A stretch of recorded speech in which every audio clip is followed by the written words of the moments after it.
Hi, this is Justice with Tablet Pro. Today I'm going to do a tutorial on how to make a quick and easy tutorial. Now I have a Surface Pro 2 and I have a iPhone 6 that's sitting on my chest and is recording the audio. The reason I do that is because the fan on the Surface Pro 2 is occasionally really noisy. So I've learned recently that this is a pretty decent way to do it, and you guys should be able to hear me without too much trouble, and the quality is pretty good. So if you're making a tutorial, for me, one of the hardest things to do in a tutorial is making things easy for the viewer to understand. What I don't want to do is I don't want to lose them by making things overly complex or not mentioning a hotkey that I would normally use, making things simple enough for them to understand without slowing down my workflow. So here's how you can do that. So if you haven't downloaded Tablet PC Mouse Manager, I would do that. That'll soon be called Tablet Pro. We're in the process of a name change. So here you would go in and you would create a artist pad or full screen buttons. I'll show you with an artist pad. I've been using the medium-sized artist pad docked to the side. And I'll explain a little bit of that more later. Alright, we're going to move here. Now I have my hotkeys right on the side of the screen, which you guys should be able to see, obviously right over here. And right here is where we edit those. So if I have my hotkeys directly on the screen, currently I'm sitting on the couch at my house with my tablet PC on my mouse recording this tutorial. Now that means I could be sitting in a car and using my hotkeys without a keyboard and mouse and being able to get everything done in a tutorial at the speed that I want to do it without sacrificing quality and letting my viewers follow along. Now this right here, they can use their keyboard and mouse to press any of these buttons. This one I took the name off in the last tutorial take that I did, and these ones I have names for all of these already programmed in. Now what you can do to make this a whole lot easier is you can either have these turned off and have your users or your viewers watching and then simulating the same type of movement or same type of key presses as you're doing on their keyboard instead of on the Tablet Pro artist dock or artist pad.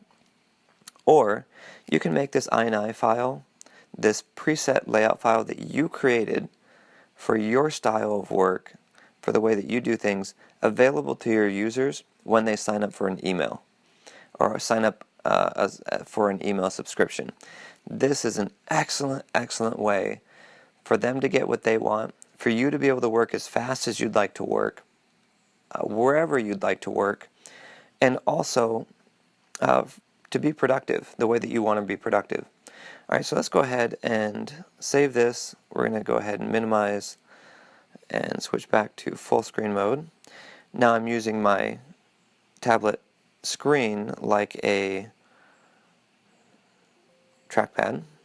Let's see if we can get over to Photoshop.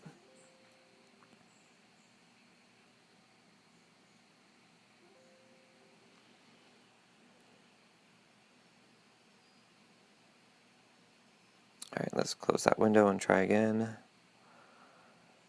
We are not going to save.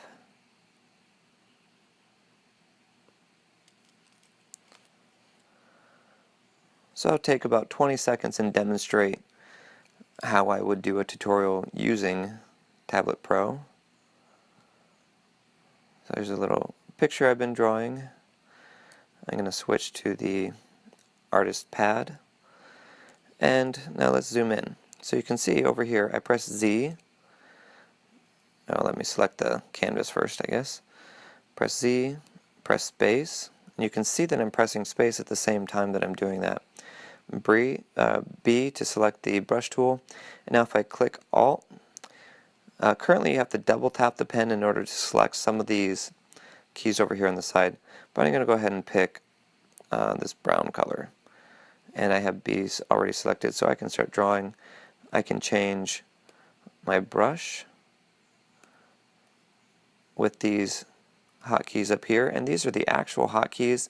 And again, you can type in what those hotkeys are. I think this one is Shift, comma, and this one I think is the actual arrow key. So we're going to press E for the eraser, and your users, again, they can see this, and they can also download this palette that you guys have again, and you can put that behind a subscription list. So you can I use MailChimp, and when someone subscribes to my list, they immediately get sent an automated message with a download link to the preset files that I have saved in Google Drive. I'm more than happy to walk through how to do that and get subscribers using this method. Hopefully you guys found this very, very informative, very helpful. If you guys are looking at growing your list or making new tutorials, or you have questions about how I did this, please let me know. Also check out Tablet Pro at tabletpcmouse.com. I have a tutorial right there on the main page that should help you guys get started doing this the way that I think is the easiest way possible and the most effective way.